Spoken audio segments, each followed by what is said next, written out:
Dr. Rose, could you share a bit more about what you'd like to highlight from your services? Sure.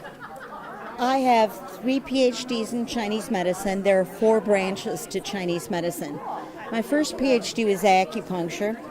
After many trips after the PhD working in Chinese medical hospitals, I realized that acupuncture, there's a reason why there's 4 branches, so acupuncture isn't really the first branch they emphasize. Okay. So they would do body work, and then the PhD was acupuncture, but I was working with my mentor, Dr. Mitchell Kaminsky, and so we started writing books and writing research papers that were being published in medical journals.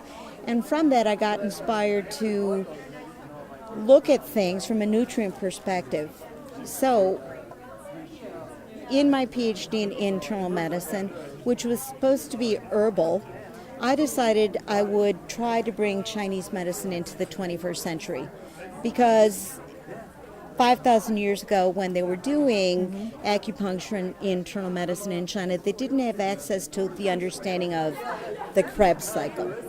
So with some modern functional medical tools, I could start to say to people we can do differentiation of Chinese patterns.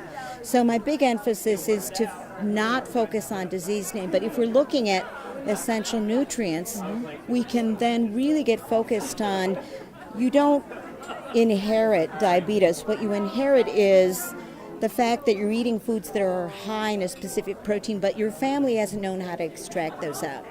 So that is something that I accomplished via blood and urine using a report called a NutriBel, looking at all of the essential nutrients. It became very evident to me as we started to talk and understand the aging process that one of the major essential nutrients is fat.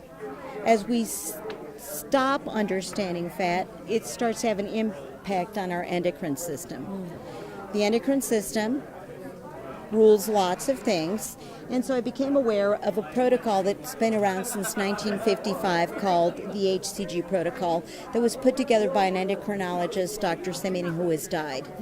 So I loved what he said because I really understood that using this protocol we could validate via the urine that I was doing already, the urine and blood, that in fact the aging process happens because we don't understand fat, and so our endocrine system starts to shift. So we have human studies that now say that at this particular age, this amount of lean muscle mass is normal, but then that's going to decline. So as a longevity clinic, what I'm trying to do is really address the biochemistry of how do we stop that from happening.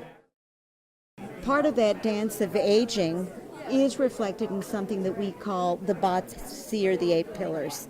So I can start to look at you from a health perspective using these 8 pillars. So every year, so for example, this year we're moving into the year of the dog. Now, classically trained Chinese, they're going to call them astrologers. I like to call it Chinese life coaching, because the universe is going to be open up for you, depending on the year of the dog, rather than saying you're going to have a terrible year because you're a triple dragon.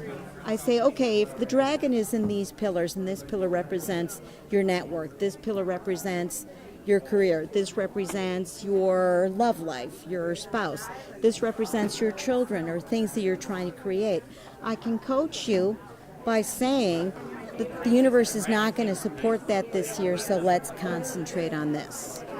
Let's start to figure out how we're going to thrive in the year of the dog. Let me help you focus on what you should be focusing on this year.